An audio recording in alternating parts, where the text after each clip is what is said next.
Hi అండి అందరికీ. మనం ఇబ్రహీంపట్నం మండలం రాయపూర్ గ్రామానికి సంబంధించి ఒక రైతుని ఇంటర్వ్యూ చేయడానికి వచ్చాం. అయితే తను ఏంటంటే మామూలుగా చిలక పంట ఎట్లా చేస్తాడు తను. అయితే అతనితో ఒకసారి మాట్లాడడానికి వచ్చాం. నమస్తే. ఏం పేరు మీ పేరు? వెంకటేశా. ఇది అంతా మీదేనా భూమి? 3 ఎకరాలు మాది. అయితే మీరు మొత్తం చిలక పంటలు వేస్తారా? పంట వేస్తాము. బోర్ వేసినా ఫెయిల్ అయింది, మళ్ళీ అప్పుడు బోర్ వేసినా ఫెయిల్ అయింది. వర్షాకాలం వస్తే నీళ్ళు వస్తాయి. ఇప్పుడు కొన్ని బోర్లు చాలా బోర్లు దెబ్బతినాయి వర్షం లేక. ఇప్పుడు అంతా ఒకే ఉంది. మోరు కూడా వచ్చే చెప్పు వస్తుంది, 10 నిమిషాలు వస్తుంది ఉంటుంది. ఈ వర్షాకాలం వస్తే మరకట్లు వచ్చి అక్కడ వరి పండించిన వరకు నీళ్లు కాలం పోయింది కాబట్టి నీళ్లు లేకపోవడం ఇప్పుడు నీళ్ళ సోర్స్ ఏం లేదా మీకు ఇక్కడ? గవర్నమెంట్ ఇక్కడ లేదు. ఇంతకుముందు కూడా ఏం లేవు. వాటర్ చెట్లు కూడా నిందనే బోర్లలో బావులలో అంటే చిలకల పంటలు వేస్తారు. పంటలు వేస్తాము. ఏమేమి వేస్తారు మీరు? చిలక పంటలు అంటే ఏమేమి వేస్తారు? దోసకాయ వేస్తాము, పత్తి వేస్తాము, టమాటా వేస్తాము, ఆనగం వేస్తాము. ఆందం కూడా వేస్తాం. ఆనగం చెట్లు, సొరకాయ, సొరకాయ చెట్లు, బీరకాయ. ఇప్పుడు దోసకాయ ఎన్ని ఎకరాలలో పెడుతున్నాను? 2 ఎకరాలు. 2 ఎకరాలు పెడుతున్నాను. ఎన్ని రోజులకు వస్తుంది ఈ పంట మీకు? 70 రోజులకు వస్తుంది. 70 రోజులకు వస్తుందా? అంటే మీరు మీ వాళ్ళైనా కూలీలను పెట్టుకున్నారు? ఎన్ని ఎకరాలు ఉంది మీకు మొత్తం భూమి? 3 ఎకరాలు. రైతు బంధు వచ్చిందా? రైతు బంధు రాకపోవడమే కదా బాధ మాకు. ఎందుకు? 3 ఎకరాలు భూమి పడగుందంట. నా భూమి పడగుందని ఎవరో రాసుకోపోయినాడు. ఏ ఆఫీసర్ రాసుకోపోయాడు, అగ్రికల్చర్ వాడు ఎవరో తెలియదు. నా భూమి పడగుందని రాసుకోపోయాడంట. వాడు నా భూమి చూసిండా? నా భూమి తెలుసా అతనికి? నా భూమి పడవుందంటే రాసుకోపోయాడు. పక్క పడవున్న భూమికి రైతు బంధు పడ్డది. గతంలో వచ్చిందా మీకు రైతు? గతంలో వచ్చింది. కేసీఆర్ ప్రభుత్వం వచ్చింది. చిన్న ఇప్పుడే వేసింది. అగ్రికల్చర్ ఆఫీసర్ కలిసినాము. కలిస్తే కాంపిటీషన్ అంటే దరఖాస్తు ఇచ్చేసినాము. మరి ఎందుకు మేడం ఇట్లా అని అడిగితే పడవ ఉన్నట్టుగా రాసుకొచ్చినాము ఆఫీసర్ అన్నారు. మరి ఆఫీసర్ ఎవరు రాసుకోపోయాడో ఏమో తెలియదు. వాళ్ళు వచ్చితే చేసేది లేదు. వాళ్ళు ఉండే రాసుకున్నారు. మరి ఎవరైనా చెప్పినా లీడర్లు ఊరిలా రాజకీయం చేస్తున్నట్టు ఉంది అంతే. రైతులకు మాత్రం పేరు మాత్రం రోజు పేపర్లా, టీవీలా, న్యూస్లా రైతులు రాజు చేస్తా అంటే రైతులు రాజు చేస్తలేడు. రైతు రాజు కాదు, లంగోని చేస్తుండు. మొత్తం అన్ని తాగుపోతే దమ చేస్తుండు.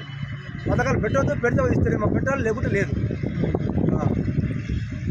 అంటే మీరేమైనా చెప్పదలుచుకోరా? మీరేమైనా అడగదలుచుకోరా? ఇక్కడ నుంచి మా మీడియా నుంచి చెప్పండి. అంటే మీకు రైతు బంధు రాలే కదా ఇక్కడ? రైతు బంధు రాలేదు. అంటే ఈ గవర్నమెంట్, కాంగ్రెస్ గవర్నమెంట్ వచ్చింది నుంచి వేస్తా 2 పంటలు ఇవ్వబట్టాడు.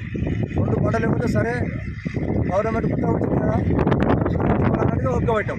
ఇప్పుడు వేస్తున్నా అని వేసి దున్న భూములకు ఏమో నిజంగా దున్నని భూములకు పడవున్న భూములకు వేస్తున్నాడు. నా దగ్గరకు వస్తే ఇబ్రహీంపట్నం నుంచి అగ్రికల్చర్ ఆఫీసర్ మేడం నువ్వు నా దగ్గరకు రా, నేను రాయపూర్ వెంకటేష్, కారుగుల వెంకటేష్ నా రాయపూర్కి వచ్చి నన్ను అడ్రస్ తీసుకొని వచ్చి నన్ను అడిగి నా ఎంబడి రా 100 ఎకరాల భూమి పడవలో భూమి చూపిస్తా. పడ్డా ఈ రైతు బంధు పడ్డది. 100 ఎకరాల భూమి నా చుట్టూ చేయి చూపిస్తున్నా, అంతా పడవట భూమి చూపిస్తా. అవిటికి పడ్డది. ఇక్కడ నిలబడి నేను ఇంటర్వ్యూ ఇస్తున్నా. నా భూమి కాలేదు, నా భూమి దున్నా. ఇక్కడ పని చేస్తున్నా, ఇద్దరు పెడుతున్నా. మరి మేమే తప్పు చేసినాం. అధికారులు, ఆఫీసర్సు మమ్మల్ని ఆగం పట్టిస్తారు. మీద ఉండేమో ముఖ్యమంత్రి ఏమో ఇస్తున్నా అంటుండు, కానీ ఇచ్చేది లేదు. ఆయన ఏమి ఇస్తున్నా కదా, ఇది ఇస్తలేరు, సస్తలేరు అధికారులు. డబల్ బెడ్రూమ్ ఇల్లు వచ్చిందా మీకు? మాకు ఇల్లు ఉంది, ఇల్లు మాకు రాదు. ఆయన ఇల్లు ఉండగా మళ్ళీ ఇల్లు కాపిస్తే మళ్ళీ ఆస్తి అని రాజకీయం చేస్తారు. ఉంది కదా అంటారు. నాకు దేవుడి చాటు ఇల్లు ఉంది, అందుకని ఇల్లు కాసపడలే. రైతు బంధు కూడా బాధాకరం ఉంది. నాకు చేతిలో పైసలు లేక, పెట్టుబడి లేక దున్నుకాలకు, ఇత్తులకు, కూలోళ్లకు సతమతం అవుతున్నాం మేము. మీకు ఆఫీసులో మంచిగా కాలు మీద కాలు వేసుకొని ఆఫీసులో కూర్చొని నెలకు జీతం బాగా మెక్కుకుంటూ మీరు మా రైతులతో ఆట ఆడుకుంటుండ్రు అధికారులు, ఆఫీసర్సు. మా గోడు మీరు ఇంటలేరు. చెప్పేది ఒకటి, చేసేది ఒకటి. ఇప్పుడు వీళ్ళకి ఎంత ఇస్తారండి? కూలీలు ఎంత ఇస్తారు మీరు? 400. 400 ఇస్తారా? సరే, ఈ వెంకటేష్ చెప్పిన వివరాల ప్రకారం అయితే తనకు రైతు బంధు రాలేదు అని అంటున్నాడు. ఒకసారి ఇక్కడ నియర్ బై ఎంఆర్ఓ గారు ఎవరైనా ఉంటే, అంటే అగ్రికల్చర్ ఆఫీసర్ ఎవరు ఉంటే స్పందించాలని కోరుతున్నాం మా మీడియా నుంచి. మరొక విషయం ఏంటంటే తన చుట్టుపక్కల వచ్చినాయి, పడవ ఉన్న భూములకు కూడా వచ్చినాయి. నేను కబ్జాలో ఉన్నా, నేను సాగు చేసుకుంటున్నా. ఎరువు కుప్పలు పోసిన, అక్కడ ఎరువు కుప్పలు పోసిన, అక్కడ దునిపించిన, అదంతా పెట్టాలి. ఇప్పుడు వర్షాకాలం నిలమనంగా వర్షం లేదు. ఇప్పుడు వర్షం వచ్చింది కాబట్టి దున్నుతున్నా, పెడుతున్నా. రైతు బంధువులు అదే ఎగ్గొట్టారు. ఎంతమంది పిల్లలు మీకు? రెండు ఒక బిడ్డ. అంతా పెళ్ళిళ్ళు అయినాయా? సరే ఒకసారి మనం వాళ్ళ కూలి వాళ్ళతో మాట్లాడే ప్రయత్నం చేద్దాం ఒకసారి. ఆపే స్టార్ట్ అన్న. సరే నమస్తే అమ్మా, ఏం పేరు మీ పేరు? ప్రమీల. నీ పేరు ఏం పేరు? యాదమ్మ. వెంకటేష్ దాంట్లో కూలికి వచ్చినారా? ఎంత ఇస్తారు కూలి? ఎంత ఇస్తారు మీకు? 400 ఇస్తారా? ఏ టైంకి వస్తారు? మీరు ఇదే పని చేస్తారా ఇంకా? మీకు ఉందా పొలం ఉందా? ముగ్గురు 3 గుంటలు ఉందా? డబల్ బెడ్రూమ్ ఇల్లు వచ్చిందా మీకు? రాలేదా? రైతు బంధు వచ్చిందా? ఎందుకు 3 గుంటలు ఉంది, రావాలి కదా? గుంట గుంటకుండా రావాలి కదా అంటే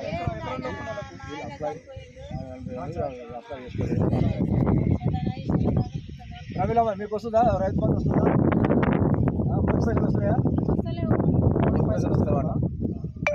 ఎన్ని పెద్ద కనిపిస్తున్నారా?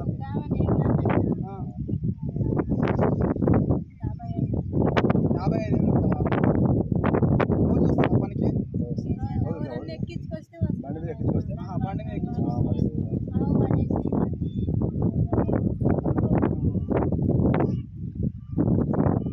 మీ ఊరికి వెళ్తారా వేరే ఊరికి వెళ్తారా? మీ ఊరికేనా? సరే అదేంటి గుంటగా? గుంట సరే అక్కడ చూపించు. అది ఎడ్లు లేక ఈ బాధ, ఎడ్లు లేక అది తయారు చేసుకొని తొక్కిలు ఎడ్డాడు. ఇది గుంటగా అంటే గుంట కొట్టుకున్నారు. ఇది ఎప్పుడు లేక ఇట్లా వాడుతున్నారు. పొలాలు మొత్తం పెట్టారు, అలచలు అలచలు చేసారు. పొలాలు వాళ్ళ పెట్టాడు మంచిగా ఫుల్ పెట్టాడు. అంటే ఎడ్లకు బదులు దీన్ని వాడుతున్నారు. ఎడ్లు లేకనా? ఎడ్లు లేకనా? దీంతో అంత మంచిగా వస్తుందా? మంచిగా పోతుంది అన్నట్టు. గడ్డి గడ్డి కూడా చేస్తాం. అదేనా? అంటే గుంటతో బెడ్లతో చేస్తే బెటరా దీంతో చేస్తే బెటరా? బెడ్లతోనే బెటరా?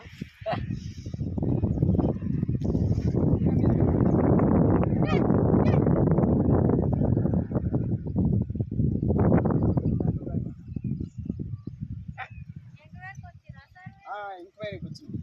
సన్నకారు రైతులు రైతు బంధు పడక చాలా మంది ఇబ్బంది పడుతున్నారు. ఆ ఇబ్బందిని మీరు తొలగించాలని కోరుకుంటూ అగ్రికల్చర్ ఆఫీసర్ గారిని వచ్చి చూడకుండానే మా భూమి పడ ఉందని రాసుకుపోయి డబ్బులు మాకు ఇవ్వకుండా రైతు బంధు రానియకుండా చేసింది.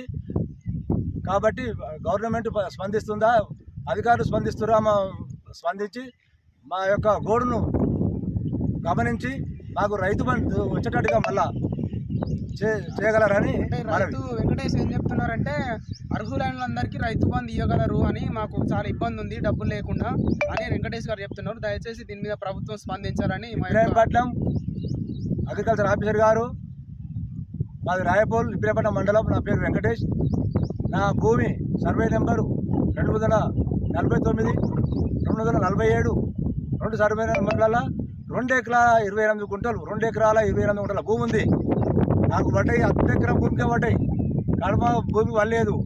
ఏమిటి కారణం? మన ఆఫీసులు మీ దగ్గరకు వస్తే మీరు లేరు, మీ పెద్ద వాళ్ళు ఉన్నారు. వాళ్ళని అడిగితే మీ భూమి పడా ఉన్నట్టుగా రాసిరు సార్ అని అన్నది మేడం, చిన్న మేడం. మరి ఎవరు వచ్చి రాసుకోపోయారు? ఇబ్రాహీంపట్నం అగ్రికల్చర్ ఆఫీసర్ మేడం గారు.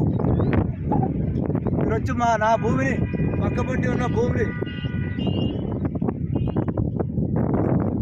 మా పక్కపొంటి పడా ఉన్న భూమిని ఎన్నో చూపిస్తారు. ఆ భూమిలోకి వేస్తావు ఈసీ రేట్లో మాకు ఏ రేట్లు. ఎందుకు ఇంత నిర్లక్ష్యం చేస్తున్నారు? గవర్నమెంట్ ఇస్తున్న జీతం నెల నెలకు మీ అకౌంట్లో పడగానే తిని నిమ్మలంగా కుర్చీలో మీద కూర్చుంటారా? మీరు మా రైతులను కష్టసుఖాలను తెలుసుకుంటుర్రా?